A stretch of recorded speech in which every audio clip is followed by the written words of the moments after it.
श्री वसुदेव जी महाराज के मन में इच्छा हुई कि अब ये बालक हो गए ठाकुर जी, तो एकदम नन्हे शिशु हो गए, अब इनको जेल में कैसे बचा के रखें।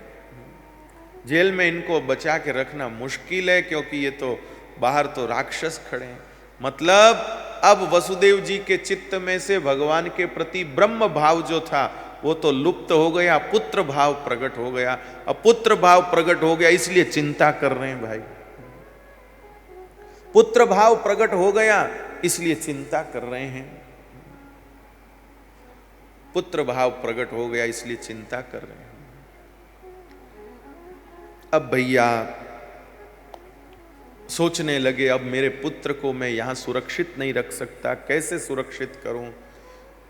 तब वसुदेव जी को याद आई अपने मित्र श्री नंद राय जी की, और उन्होंने सोचा नंद राय जी के कोई संतान नहीं है, और नंद राय जी बड़े उदार हैं, दयालु हैं। उनकी जो पत्नी है वो बहुत प्रेम से भरी हुई हैं, यशोदा मेरे बालक को बहुत प्रेम से रखेंगी, क्यों न मैं अपने लाला को वहां पहुंचाऊं। देवकी से पूछा, देवकी अगर तुम अनुमति दो तो मैं अपने लाला को, अपने शिशु को नंद राय जी के यहाँ पहुंचाऊं। देवकी जी कहती, आपको लगता है वहां हमारा शिशु सुरक्षित रहेगा, स्वस्थ रहेगा, प्रसन्न रहेगा। वसुदेव जी का हृदय भर आता है। वसुदेव जी कहते हैं, अपने यहाँ भी जैसा नहीं रहता था ना, अपन भी जितना प्रेम नहीं दे पाते थे ना, उससे ज्यादा वो प्रेम देंगे। अरे देवकी, तू यशोदा का स्वभाव नहीं जानती है। पूरे गांव के जितने छोटे छोटे बच्चे हैं उन सबको वात्सल्य यशोदा मां देती है। कृपानाथ, पहले यशोदा मैया अपने गांव की मां बनी है, पहले यशोदा मैया अपने गांव की मां बनी है, जगत की मां बनी है, तब फिर जगतपति की मां क्यों नहीं बन सकती भाई। जगत की मां बनी है तो जगतपति की मां क्यों नहीं बन सकती। कृपानाथ, मां को अपना वात्सल्य का गुण, अपना स्नेह का गुण जो है छोड़ना नहीं चाहिए। ये तो माताओं बहनों की एक नैसर्गिक उपलब्धि है, उनके चित्त में वात्सल्य स्नेह सदैव विद्यमान रहता है। कृपानाथ, एक महात्मा को भी एक माता जी जो है वात्सल्य देती हैं, स्नेह देती है।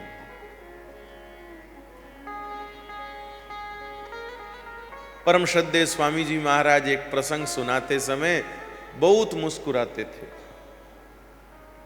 वो बताते थे कि एक बार एक महात्मा जी, मैंने अपने खुद से सुना, मैं बड़ा आश्चर्य, मैं जो सुन रहा था मुझे बड़ा आश्चर्य, स्वामी जी को पहली बार मैंने इतना हंसते हुए देखा। ये सुना के खूब हंसे। श्री स्वामी जी महाराज ने बताया कि कोई एक महात्मा जी बहुत परेशान थे, बहुत दुखी थे, तो वो चिंतित भी थे। तो उसी समय एक माता जी आई और माता जी ने कहा, बाबा जी क्या हुआ। बाबा जी बोले, बहुत परेशान हूँ, बहुत समस्या ये है। तो माता जी ने अपने थैले में से 2 केले निकाले और केले पकड़ा के बोली, बाबा चिंता मत करो, जो पकड़ा है उसको छोड़ दो, केले खा लो। और स्वामी जी हंसते हंसते कहते थे, देखो केले भी दे गई, समाधान भी दे गई। तो माताएं बहनें जो हैं उनमें स्नेह सदैव रहना चाहिए। कभी भैया अपना स्वभाव मत बिगाड़ना माइयों, मेरी तो विनती है। अपने भूमिका को अच्छे से निभाओ, जो आपकी जिस समय भूमिका हो उसको अच्छे से निभाओ, पर वात्सल्य, स्नेह, सौम्यता, मृदुता ये हमेशा रहना चाहिए। इसी से शोभा है। अवसर आवे युद्ध का तब झांसी की रानी बनो, बाकी हर समय लक्ष्मीबाई बनने की आवश्यकता नहीं है। हर समय तो जीजाबाई बनो भाई, जो बड़ी सावधानी से अपने आसपास में जो है उनको सीख देती है, संस्कार देती है, समझ देती है। कई लोग बोलते हैं ना, हम तो अपनी बहू को बेटी मानते, बहू को बेटी मानते हैं। अब उनको पूछें कि भाई बहू को बेटी मानते, उसका क्या है मापदंड, क्या है। बोले मापदंड ये कुछ भी पहनो कोई मना नहीं, कहीं भी जाओ कभी भी जाओ कोई मना नहीं, कभी भी कहीं रहो कोई मना नहीं। देखो भाई, ऐसा करके उल्टा आप उनके साथ गलत कर रहे हो। क्या गलत कर रहे हैं? अरे भाई, एक बहू की भूमिका में उसको जो सीख मिलनी थी, एक बहू की भूमिका में उसको जो अनुभव आ सकते थे, वो आपने रोक दिए, वो आपने रोक दिए। अब वो उसको जीवन में और तो सब चीज मिल जाएगी, लेकिन वो बहू के रूप में उसे जो अनुभव मिलने थे, वो अनुभव से वो वंचित रह जाए। और भविष्य में जब वो सासू बनेगी ना, उसके पास कोई विरासत नहीं होगी अपनी पुत्र वधू को बताने के लिए, क्योंकि खुद बहू बनती थी तो बताती थी।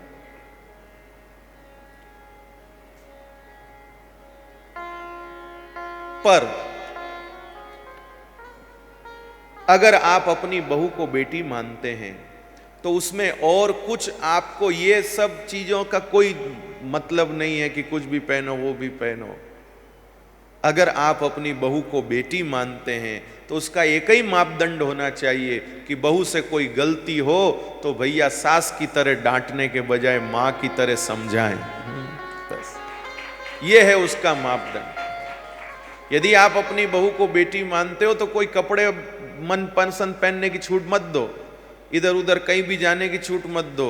अगर आप अपनी बहू को बेटी मानते हो तो बस इतना ही व्यवहार करो कि अगर उससे कोई गलती हो तो सास बन के डांटने के बजाय मां की तरह समझाओ। क्योंकि मां क्या करती है, यही तो करती है। बेटी से कोई गलती हो जाती तो उसको समझाती, अरे ऐसे नहीं ऐसे करते हैं, यूं करने से ऐसा हो जाता है। ये बात है। तो इसलिए भैया यशोदा मैया जो है, वसुदेव जी महाराज कहते हैं, वो वात्सल्य से भरी हुई है। गांव के सब बच्चों का वो देखभाल करती है, सब उसको संभाल करती है, सब वो सबका संभाल करती है। तो हमारे शिशु को वो बहुत अच्छे से संभालेगी तो ठीक है फिर। और श्री वसुदेव जी महाराज ने बाल कृष्ण लाल को लिया, देवकी जी ने बाल कृष्ण लाल को वसुदेव जी के हाथों में दिया। और जैसे ही वसुदेव जी ने बाल कृष्ण लाल को लिया, बेड़ी हथकड़ियां सब टूट गए और दरवाजे सब खुल गए, और बाहर जो खतरनाक पहलवान बैठे थे वो सारे खतरनाक पहलवान जो है सो गए। गहरी नींद आ गई उनको, सैनिकों को, पहलवानों को। पहलवान तो पहलवान होते हैं भाई। वैसे पहलवान पहरेदारी कर ही नहीं सकते पहलवानों से कब पहरेदारी हो सकती है। लेकिन कंस को लगा कि नहीं, पहलवान मजबूत हैं तो ये अच्छा काम करेंगे। पहलवान तो खा पी के सो गए भाई, सब गहरी तंद्रा में, निद्रा में। और वसुदेव जी बाल कृष्ण लाल को लेकर के चले, वसुदेव जी लेकर के चले। मन बहुत प्रसन्न है, क्यों नहीं होगा भाई। माथे पर साक्षात भगवान है और हृदय में भी भगवान है, क्यों नहीं मन प्रसन्न होगा भाई। अजी मति में भगवान है, रति में भगवान है और गति में भी भगवान है। बताओ, जहां जा रहे वो भी भगवान के लिए जा रहे हैं। जिसकी गति में भगवान, रति में भगवान, मति में भगवान, वो खुश नहीं होंगे तो फिर कौन खुश होंगे बताओ। वो प्रसन्न नहीं होंगे तो क्यों नहीं होंगे। मेरे भाई बहन, आप बताओ, ईमानदारी से बताना, खाली मेरे को खुश करने को मत बताना। आप जब कथा में आते हो सुबह सुबह, प्रसन्न होते हो कि नहीं होते हो भाई बताओ। प्रसन्न होते हैं हम, क्यों? क्योंकि यहां आते समय आपकी मति में भी भगवान है, आपकी रति में भी भगवान है और आपकी गति में भी भगवान है भाई। इसलिए हम जब कथा पंडाल में आते तो खुश होते हैं। फोटो उस समय खींचने जैसी होती भाई जब पंडाल में आते। मैं भी आता हूं, जब आप मुझे देखते होगे शायद कि मैं बहुत खुश नजर आता हूंगा आप लोगों को। आप लोग भी बहुत अच्छे नजर आते हैं। क्यों? उसका कारण यही है, मति में भगवान है, गति में भगवान है, रति में भगवान है। तो वसुदेव जी चले, पर आकाश में से भैया झिरमिर झिरमिर झिरमिर मेघ बरस रहा है। लेकिन अब ठाकुर जी को ले जाने का और कोई तरीका नहीं, माध्यम नहीं। श्री दाऊ दादा बलराम जी जो भगवान के बड़े भाई के रूप में आए, उन्होंने सोचा भाई बड़ा भाई हूं तो क्या हो गया, सेवा मेरा धर्म है।